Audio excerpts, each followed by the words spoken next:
అస్సలాము అలైకుం వరహమతుల్లాహి వబర్కాతుహు. సూరే అల్ నిసా ఆయత్ నెంబర్ 1 నుండి 10.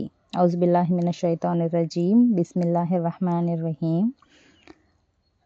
మానవులారా, మిమ్మల్ని ఒకే ప్రాణి నుండి పుట్టించి దాన్నుంచే దాని జతను కూడా సృష్టించి ఆ ఇద్దరి ద్వారా ఎంతోమంది పురుషులను స్త్రీలను వ్యాపింపజేసిన మీ ప్రభువుకు భయపడండి. ఎవరి పేరుతో మీరు పరస్పరం మీకు కావలసిన వాటిని అడుగుతారో ఆ అల్లాకు భయపడండి. బంధుత్వ సంబంధాల తెగత్రెంపులకు దూరంగా ఉండండి. నిశ్చయంగా అల్లా మీపై నిఘా వేసి ఉన్నాడు. నిసా అంటే స్త్రీలని అర్థం. ఈ సూరాలో చాలా వరకు స్త్రీలకు సంబంధించిన విషయాల హక్కుల ప్రస్తావన ఉండటం వల్ల దీనికి ఈ పేరు వచ్చింది. ఒకే ప్రాణి అంటే మానవుల మూల పురుషుడైన ఆదం అలైహిస్సలాం అని భావం. ఖలఖ మిన్హా జౌజహా, దాన్నుంచే దాని జతను సృష్టించడం అనే వాక్యంలో మిన్హా దాన్నుంచి అంటే ఆదం నుంచి ఆయన భార్య అయిన హవ్వాను సృష్టించడం అని అర్థం. హవ్వ ఆదం నుంచి ఎలా సృష్టించబడిందన్న విషయంలో భిన్న అభిప్రాయాలు ఉన్నాయి. ఇబ్నె అబ్బాస్ రజియల్లాహు అన్హు కథనం ప్రకారం హవ్వ పురుషుని నుంచి అంటే ఆదం నుంచి సృజించబడింది అనగా ఆయన ఎడమవైపు ప్రక్కటెముక నుంచి సృష్టించబడిందని భావం. ఒక హదీసులో ఇలా అనబడింది: స్త్రీ ప్రక్కటెముక నుంచి సృష్టించబడింది. ప్రక్కటెముకలో అత్యంత వంకర భాగం దాని పై భాగం. ఒకవేళ నువ్వు కనుక దాన్ని తిన్నగా చేయబోతే అది విరిగిపోతుంది. నువ్వే గనక ఆమె ద్వారా ప్రయోజనం పొందదలిస్తే ఆ వంకర స్థితిలోనే ప్రయోజనం పొందగలవు. ఈ హదీసు వెలుగులో పండితులు ఇబ్నె అబ్బాస్ రజియల్లాహు అన్హు ద్వారా నొడవబడిన అభిప్రాయాన్ని సమర్థించారు. దివ్య ఖురాన్లో ఖలఖ మిన్హా అనే పదం కూడా హవ్వ సృష్టి ఆదం నుండే జరిగిందన్న వాదానికి బలం చేకూరుస్తున్నది. అరబీలో వల్ అర్హామ్ అని అనబడింది. వాక్యంలో ఈ పదానికి దీనికి ముందు వచ్చిన అల్లాహ్ అన్న పదానికి మధ్య అత్ఫ్ అంటే సంబంధం ఉంది. కనుక ఈ వాక్యానికి అల్లాకు భయపడండి, బంధుత్వాలను త్రెంచటానికి కూడా భయపడండి అని భావం వస్తుంది. అర్హామ్ అనేది రహీమున్కు బహువచనం. అంటే మాతృగర్భంతో ముడిపడి ఉన్న రక్త సంబంధాలు, బంధుత్వాలన్నమాట. మహరం వివాహం నిషిద్ధం చేయబడిన బంధువులు. గైర్ మహరం వివాహం నిషిద్ధం కాని బంధువులు. ఇరువురు కూడా అర్హాంగానే పరిగణించబడతారు. బంధుత్వాలను త్రెంచటం ఘోర పాపం. దీన్ని ఖత్మె రహ్మి అంటే బంధు విచ్ఛితి అని అంటారు. బంధువులతో సత్సంబాలను ఎట్టి పరిస్థితుల్లోనైనా కొనసాగించాలని, వారి హక్కులను నెరవేర్చాలని హదీసుల్లో గట్టిగా తాకీదు చేయబడింది. ఇదెంతో గొప్ప పుణ్యకార్యమని కూడా చెప్పబడింది. దీన్ని సిలా రహ్మి అంటే బంధుత్వ సత్సంబంధం అంటారు. ఆయత్ నంబర్ 2. తండ్రి లేని బిడ్డలకు వారి ఆస్తిని వారికివ్వండి. పరిశుద్ధమైన ధర్మసమ్మతమైన వస్తువులకు బదులు అపవిత్రమైన అధర్మమైన వస్తువులను తీసుకోకండి. మీ సొమ్ములతో పాటు వారి సొమ్మును కూడా కలగాపులగం చేసి స్వాహా చేయకండి. ముమ్మాటికి ఇది మహాపాతకమే. తండ్రి లేని బిడ్డలు యుక్త వయసుకు చేరుకోగానే లేక వారికి లోకజ్ఞానం రాగానే వారి ఆస్తిపాస్తులను వారికి అప్పచెప్పండి. ఖబీస్ అంటే పనికిరాని వస్తువులని, తయ్యిబ్ అంటే నాణ్యమైన వస్తువులని భావం. వారి ఆస్తిపాస్తుల్లో నుంచి మంచి మంచి భాగాలను, నాణ్యమైన వస్తువులను తీసేసుకొని పనికిరాని వస్తువులను మొక్కుపడిగా వారికి ఇచ్చి చేతులు దులుపుకునే నైత్యానికి పాల్పడకండి. ఇలాంటి పనికిమాలిన వస్తువులను అశుద్ధమైన వస్తువులు ఖబీస్గా, నాణ్యమైన వస్తువులను పవిత్రమైన వస్తువులు తయ్యిబ్గా అభివర్ణించి చెప్పదలుచుకున్నది ఏమిటంటే, మీరు ఏ వస్తువులను మేలైనవిగా తలపోసి కబలించారో అవే మీ పాలిట అపవిత్రంగా, అధర్మమైనవిగా, అశుభమైనవిగా పరిణమిస్తాయి. ఎందుకంటే మీ ఉద్దేశం మారిపోయింది. మీ సంకల్పంలో చెడుగు చోటు చేసుకుంది. కాబట్టి చెడు ఉద్దేశంతో ఒకరి సొమ్మును తమ సొమ్ములో కలిపి తినటం నిషిద్ధం. ఒకవేళ శ్రేయభిలాషతో ఎదుటివారి సొమ్మును అభివృద్ధి పరిచే ఉద్దేశంతో తమ సొమ్ములో కలుపుకుంటే అట్టి సొమ్ములో నుంచి తినటం ధర్మసమ్మతమే. ఆయత్ నెంబర్ 3. మీ సంరక్షణలో ఉన్న తండ్రి లేని ఆడపిల్లలను వివాహమాడి న్యాయం చేయలేమన్న భయం మీకుంటే మీకు నచ్చిన వేరే ఇతర స్త్రీలలో 2 గాని 3 గాని 4 గాని వివాహమాడండి. అయితే వారి మధ్య న్యాయబద్ధంగా వ్యవహరించలేమన్న భయం మీకు ఉన్నప్పుడు ఒక్క ఆమెతోనే సరిపెట్టుకోండి. లేదా మీ యాజమాన్యంలోకి వచ్చిన బానిస స్త్రీలతో గడపండి. మీరు ఒకవైపుకు మొగ్గిపోకుండా అంటే అన్యాయానికి పాల్పడకుండా ఉండటానికి ఇది అత్యుత్తమ మార్గం. ఈ నేపథ్యంలో ఆయిషా రజియల్లాహు అన్హా ఉల్లేఖనం గమనార్హం.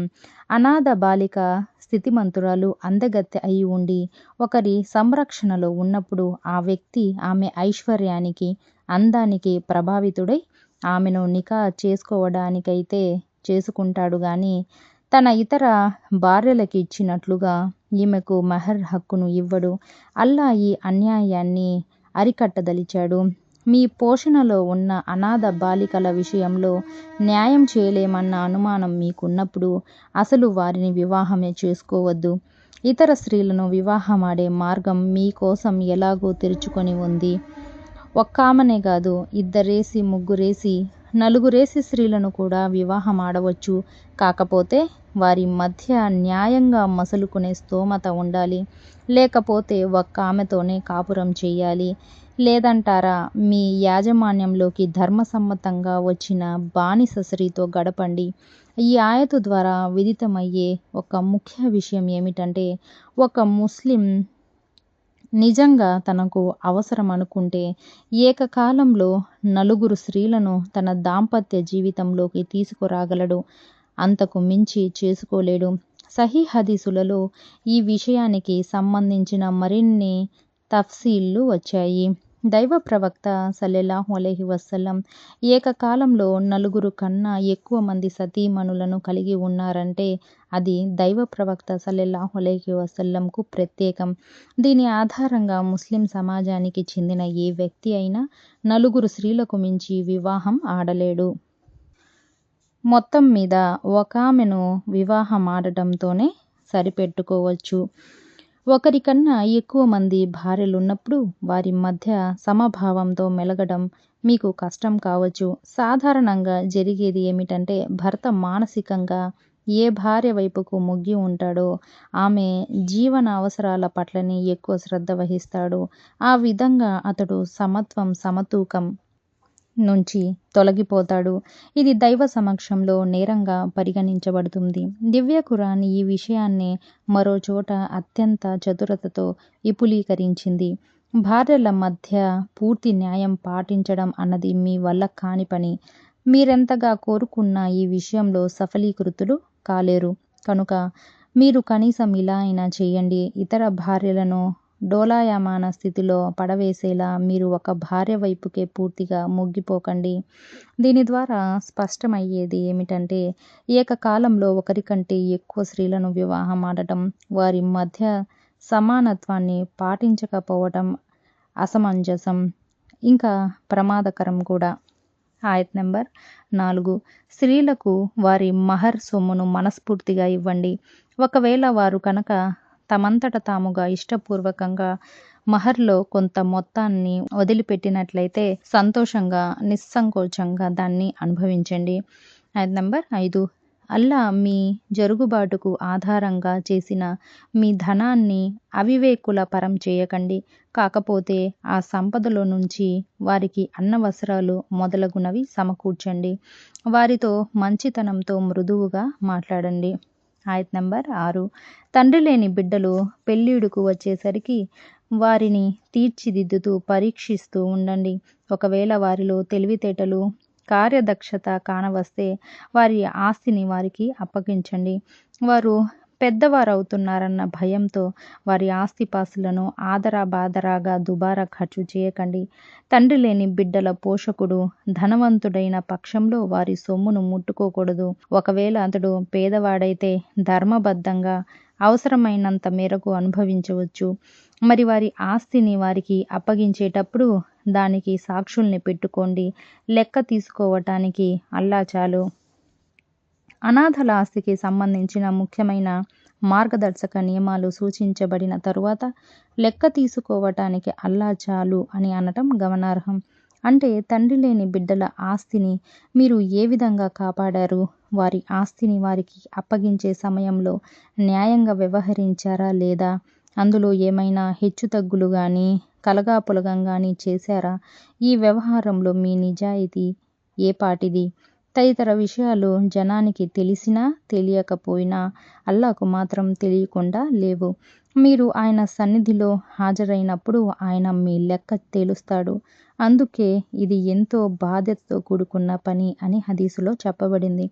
ఒకసారి దైవ ప్రవక్త సల్లల్లాహు అలైహి వసల్లం అబూజర్ రజియల్లాహు అన్హును ఉద్దేశించి, ఓ అబూజర్, నా దృష్టికి నువ్వు బలహీనుడివిగా కనబడుతున్నావు కనుక నా కోసం ఇష్టపడేదే నీకోసం కూడా నేను ఇష్టపడుతున్నాను.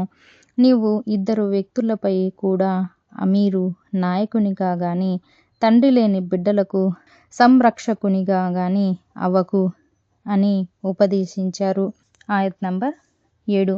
తల్లిదండ్రులు, సమీప బంధువులు వదిలి వెళ్ళిన ఆస్తిలో పురుషులకు భాగముంది. అలాగే తల్లిదండ్రులు, సమీప బంధువులు వదిలి వెళ్ళిన ఆస్తిలో స్త్రీలకు కూడా భాగముంది. ఆ ఆస్తి తక్కువైనా సరే ఎక్కువైనా సరే అందులో వాటా మాత్రం నిర్ధారితమై ఉంది. ఇస్లాంకు పూర్వం జరిగే అన్యాయాలలో ఒకటి స్త్రీలకు, చిన్న పిల్లలకు వారసత్వంలో వాటా ఇవ్వకుండా ఉండటం. యుద్ధాలలో పాల్గొనేందుకు అర్హులైన పెద్ద పిల్లలు మాత్రమే ఆస్తి మొత్తానికి వారసులయ్యేవారు. తమ తల్లిదండ్రులు, సమీప బంధువులు వదిలి వెళ్ళిన ఆస్తిలో పురుషుల మాదిరిగానే స్త్రీలకు, ఆడపిల్లలు, మగపిల్లలందరికీ కూడా వాటా నిర్ధారితమై ఉందని అల్లా ఈ ఆయతులో విపులీకరించారు. కాకపోతే ఆడపిల్లకు లభించే వాటా మగపిల్లవాడికి లభించే వాటాలో సగభాగమై ఉంటుంది. అది వేరే విషయం. 3 ఆయతుల తర్వాత ఈ వివరాలు కూడా వస్తాయి. దీన్ని స్త్రీజాతికి జరిగిన అన్యాయంగా భావించి గగ్గోలు చెందవలసిన అవసరం లేదు. ఇస్లాంలోని ఈ వారసత్వ నియమం న్యాయం, ధర్మంతో కూడుకొని ఉంది. ఎందుకంటే స్త్రీలపై ఇస్లాం సంపాదన భారం మోపలేదు. పురుషుణ్ణి ఆమె పోషకునిగా, సంరక్షకునిగా నియమించింది. అదీగాక వివాహ సమయంలో స్త్రీకి మెహర్ రూపంలో సొమ్ము ముడుతుంది. దాన్ని చెల్లించే బాధ్యత కట్టుకున్న మొగుడిపై మోపబడింది. ఈ రకంగా పురుషునిపై స్త్రీ కన్నా ఎన్నో రెట్లు ఆర్థికపరమైన బరువు బాధ్యతలున్నాయి. ఇలాంటి పరిస్థితిలో స్త్రీకి సగభాగం బదులు మగవానితో సమానంగా పూర్తి భాగం ఇస్తే అది ఒక రకంగా పురుషునిపై జులుం అవుతుంది. కానీ అల్లా ఎవరికి అన్యాయం, జులుం చేయదలచలేదు. ఎందుకంటే ఆయన న్యాయశీలుడు, వివేకవంతుడు. ఆయత్ నంబర్ 8. ఆస్తిని పంచుకునే సమయంలో బంధువులు, తండ్రి లేని బిడ్డలు, నిరుపేదలు వస్తే అందులో నుంచి వారికి కొంత ఇవ్వండి. ఆ సందర్భాన వారితో మృదువుగా మాట్లాడండి. కొంతమంది విద్వాంసులు ఈ హితోపదేశాన్ని అనగా ఆస్తి పంపకం సందర్భంగా ఆత్మీయులకు, అనాథలకు, అగత్యపరులకు ఎంతో కొంత ఇచ్చి సాగనంపాలన్న ఉపదేశాన్ని వారసత్వ శాసనం నుండి రద్దయినట్లుగా ఖరారు చేశారు. కానీ ప్రామాణికమైన విషయం ఏమిటంటే వాస్తవానికి ఇది రద్దు కాలేదు. పైగా ఇది నైతికంగా ఎంతో ముఖ్యమైన సూచన. ఆస్తిలో వాటాకు హక్కుదారులు కానీ సమీప బంధువుల్లో చాలామంది బీదవారుంటారు. వారికి వాటా ఎలాగూ ఇవ్వబడదు. కాబట్టి వారికి పొసగమేలు చేసి పంపితే ప్రేమానురాగాలు పెంపొందుతాయి, బంధుత్వాలు మరింత పటిష్టమవుతాయి. ఇందులో ఎన్నో పరమార్థాలు దాగి ఉన్నాయి. ఇక్కడ గమనించవలసిన మరో విషయం ఏమిటంటే ఇబ్బడి ముబ్బడిగా వచ్చి పడుతున్న వారసత్వ భాగాన్ని చూసి కారూన్లాగా మిడిసిపడకుండా, ఫిరౌన్ మాదిరిగా అహంకారం ప్రదర్శించకుండా ఎంతో నిగ్రహం పాటించాలి. భావాలు, భావోద్రేకాలను అదుపులో పెట్టుకోవలసిన తరుణం అది. షరియతు రీత్యా వారసత్వంలో వాటాకు నోచుకొని మీ ఆత్మీయులు కొందరు ఆ సమయంలో అక్కడ ఉంటారు. వారి మనోమయ భావాలను పసిగట్టి వారిని మర్యాదగా పలకరించాలి. ప్రేమతో వారి మనసుల్ని జయించాలి. అంతేగాని ధన మదాంధులై వారిని ఈసడించుకోరాదు. ఆయత్ నంబర్ 9. ఒకవేళ తాము తమ వెనుక చిన్న చిన్న పసికందులను విడిచిపోతే వారికెక్కడ అన్యాయం జరుగుతోందోనని ఆందోళన చెందేవారు ఈ సందర్భంగా భయపడాలి. వారు అల్లాకు భయపడుతూ సముచితమైన రీతిలో మాట్లాడాలి. కొంతమంది విద్వాంసుల దృష్టిలో వీలు వ్రాయబడిన వారిని అనగా ఔసియాను ఉద్దేశించి ఈ ఉపదేశం చేయబడింది.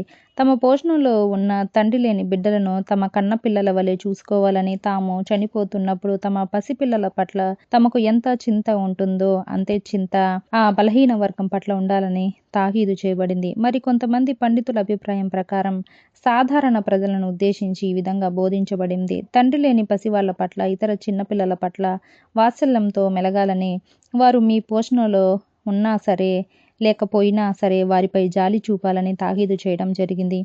ఇంకా కొంతమంది వ్యాఖ్యాతల ప్రకారం మరణ ఘడియలు సమీపించిన వారి దగ్గర కూర్చున్న వారిని ఉద్దేశించి ఈ విధంగా హితోపదేశం చేయబడింది. ఇహలోకాన్ని విడిపోతున్న వారిని ఉద్దేశించి వారి బాధ్యతలను వారు గుర్తు చేయాలి.